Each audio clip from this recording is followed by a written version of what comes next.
გამარჯობა. მოკლედ ჩვენს ლოგს ქვია რისი თქმა მინდა და თქვენი მთავარი სათქმელი რა არის?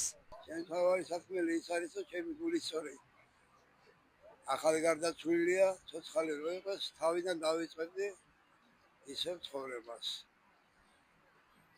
60 წელი შეგვისრულდებოდა, ეხლა 26 წელს ცოცხალი ყოფილი.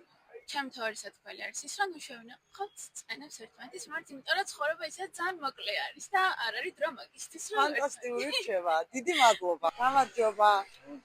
რა არის თქვენი მთავარი სათქმელი?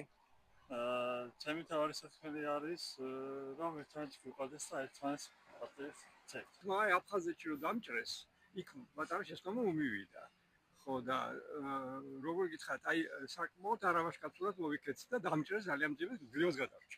მეორე შემთხვევაში პირიქით მომივიდა ზედმეტად ვაშკაცურად. გაიგეთ? აი საშუალო რა ქვიან ეს აი მას გავაკეთეთ მაგალითად, მათ შორის რაღაცა საშუალო ბალანსი.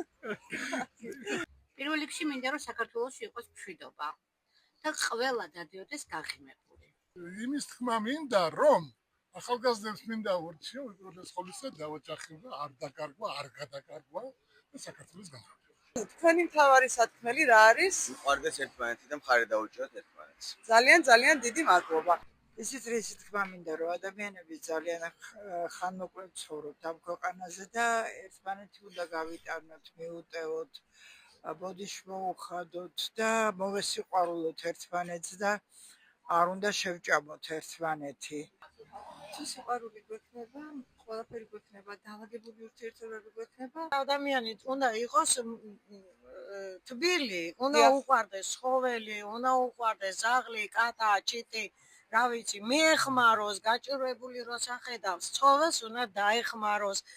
ერთი ნაკლეჯი პური რო გადაუგდოს, ეს უკვე მადლია და ადამიანად ადამიანი იქცევა. ვისაც არ უყვარს ცხოველი, ის ადამიანი სრული არ არის. მე ასე ვთვლი და მე მგონია ძალიან ბევრი დამეთანხმება მაქვს. კი ბატონო, უღრმესი მადლობა. კარგად.